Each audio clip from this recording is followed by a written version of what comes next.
मिसाइलों से नहीं, जंगी जेटों से नहीं, न ही जंगी बेड़े। अब युद्ध का फैसला हाइड्रोजन बम से होगा। वही हाइड्रोजन बम जिसे एटम बम से हजारों गुना ज्यादा विनाशकारी कहा जाता है। वही एच बम जिसके टेस्ट से दुनिया दहल जाती है। ट्रंप के सभी दावे खारिज किए जा सकते हैं, लेकिन आखिरी दावे को कोई भी हल्के में नहीं ले रहा। अमेरिका ने अगर अब एटमी धमाके शुरू कर दिए तो यकीन मानिए उसके दुश्मन देशों का धरती पर बचना नामुमकिन है। सुपर पावर के परमाणु प्रकोप का ट्रेलर पूरी दुनिया देख चुकी है।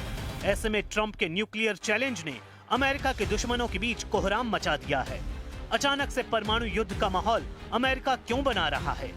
खुद 8 युद्ध को खत्म कराने का क्रेडिट ले रहे ट्रंप महाविनाश के हथियारों को इतना तूल क्यों दे रहे हैं? इन सवालों का जवाब इन तस्वीरों में छिपा है। तस्वीरें बीजिंग से आई हैं, जहां लाल दरबार कहे जाने वाले great hall of the people में शी जिनपिंग ने रूस के प्रधानमंत्री मिखाइल मिशुत्सिन से मुलाकात की है। ट्रंप जिनपिंग के बीच हुई बैठक के फौरन बाद रूस के प्रधानमंत्री की बीजिंग विजिट से सुपर पावर का दिमाग गर्म हो गया है, क्योंकि चीन ने रूस के साथ बड़े कारोबारी साझेदारी का ऐलान कर दिया है।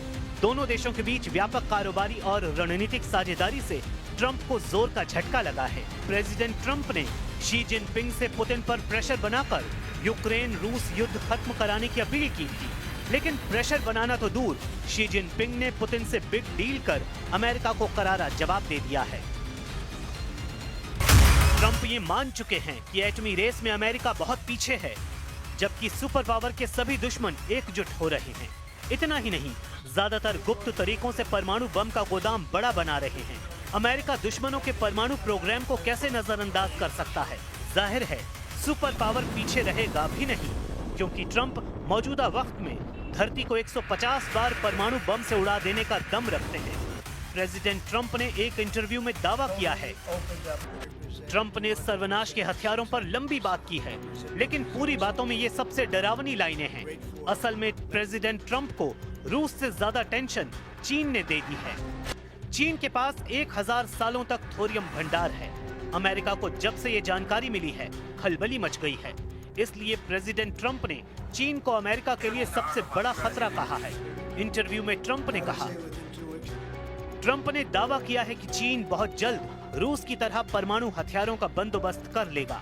हालांकि उन्होंने ये भी साफ किया कि अमेरिका के पास सबसे ज्यादा एटम बम है, जिनका परीक्षण करके वो सबसे भयानक और विनाशकारी न्यूक्लियर हथियार हासिल कर लेंगे।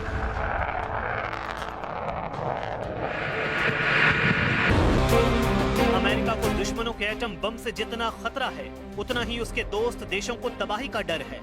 अमेरिका पर निशाना साधने से पहले प्रेसिडेंट पुतिन यूरोप को परमाणु हमले से दहलाने की धमकी कई बार दोहराते आ रहे हैं। हाल ही में लगातार परमाणु हथियारों के परीक्षण से उनके अगले कदम का अंदाजा लगाया जा सकता है। अमेरिका को शक है कि पुतिन खुद हमले के बजाय किसी दोस्त देशों से यूरोप पर परमाणु बमों की बौछार करवा सकते हैं। इसके लिए किम जोंग उनका नाम सबसे आगे है। हालांकि अमेरिका के एटमी प्रोग्राम डायरेक्टर हीथर विलियम्स ने साफ किया है कि किम के डर से अमेरिका परमाणु टेस्ट नहीं कर रहा। सुपर पावर के परमाणु परीक्षण की असली वजह चीन और रूस है। ये तय है कि अब अमेरिका एटमी पावर बढ़ाएगा। इससे रूस और चीन को भी एक तरह से परमाणु हथियारों को बढ़ाने का लाइसेंस मिल जाएगा। वैसे भी न्यूक्लियर वॉर के आसार तेजी से बन रहे हैं। अमेरिका ने नेटो में अपने राजदूत मैथ्यू व्हिटेकर को कीव भेजकर पुतिन को सख्त मैसेज दिया है। यूक्रेन ने अपने हथियारों की फैक्ट्रियां बर्लिन और कोपेनहेगन में बनाने की जानकारी दी है, जहां बने ड्रोन और तोपखानों के निर्यात से यूक्रेन को अच्छी खासी आर्थिक मदद मिलने वाली है। यूक्रेन जितना मजबूत होगा, पुतिन उतने ही आक्रामक होंगे। पुतिन जितने गुस्से में आएंगे, एटम बम पर उतना ही प्रेशर बढ़ेगा। वैसे प्रेसिडेंट पुतिन सीधे अमेरिका से युद्ध की जगह उन्हें फ्रंट पर घेरने की कोशिश में जुटे हैं, जहां सुपर पावर हमले कर रहा है। रूस के रक्षा समिति के उपाध्यक्ष एलेक्सी जुरावलेव ने दावा किया है कि पुतिन ट्रंप के खिलाफ ऑर्शनिक मिसाइल को युद्ध में उतार सकते हैं। पुतिन जिस फ्रंट पर एटमी मिसाइल की तैनाती करेंगे वो वेनेजुएला हो सकता है, जहां अमेरिका के हमले जारी हैं। वेनेजुएला के राष्ट्रपति निकोलस मादुरो ने ऐलान किया है कि वो हर दिन प्रेसिडेंट पुतिन के संपर्क में हैं। मादुरो ने दावा किया है कि पुतिन वेनेजुएला की रक्षा के लिए हर तरह से मदद के लिए तैयार है। जिस दांव से अमेरिका अब तक पुतिन को परेशान कर रहा था, वही रूस अब आजमा रहा है। मतलब अमेरिका के दुश्मनों को दोस्त बनाकर रूस युद्ध में उलझा रहा है। लेकिन ऑर्शनिक जैसी मिसाइल को क्या पुतिन मादुरो जैसे कट्टर लीडर को देने का जोखिम मोल ले सकते हैं? Если нужно будет, мы увидим, что требуется применение более мощного оружия средней дальности, мы, конечно, его используем. Но мы не спешим, у нас ведь это не секрет, да мы не скрываем. И я говорил, у нас пока немного этих систем «Орешник». Они у нас есть. И не одна система. Но мы не спешим их применять, потому что это оружие мощное, оно предназначено для решения определенных задач. कह सकते हैं कि ऑर्शनिक मिसाइल अब सिर्फ यूक्रेन ही नहीं बल्कि नेटो के खिलाफ भी पुतिन का ट्रम्प कार्ड बन चुकी है। 6 वॉरहेड के साथ पुतिन इस मिसाइल से यूक्रेन को पहले दहला चुके हैं। अगर पुतिन ने इस मिसाइल को यूरोप के शहरों पर फायर किया तो क्या होगा? रूस की कापुस्तिन यार्स रेंज से ये मिसाइल फायर की गई। अमेरिका का दावा है कि पुतिन की ऑर्शनिक मिसाइल रूस की RS-26 फ्रंटियर मिसाइल की ही नकल है, जो मध्यम दूरी और लंबी दूरी की मिसाइल के बीच वाली रेंज को कवर करती है।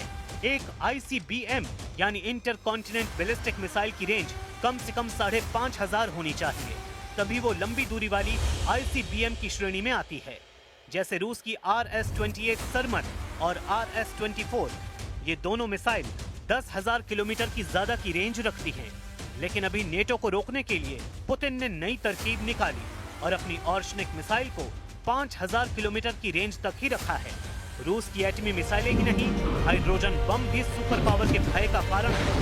दूसरी पीढ़ी के एटमी हथियारों का बाप कहे जाने वाले जार बम पुतिन के पास हैं।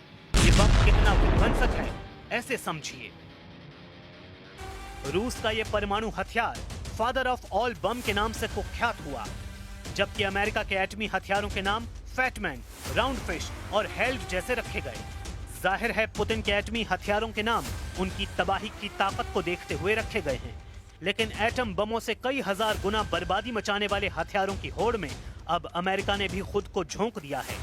एक बात जग जाहिर है, अगर अमेरिका ने ठान लिया कि वो परमाणु पावर में भी सबसे आगे रहेगा, तो उसे रोक पाना किसी के बूते की बात नहीं, क्योंकि आज की तारीख में भी सुपर पावर अमेरिका ही है, जिसके एक इशारे पर मुल्कों की तकदीर तय होती है। इसमें भी शक नहीं कि युद्ध कहीं भी हो रहा हो, किसी के बीच हो रहा हो, नतीजा अमेरिका के रुख से तय होता है।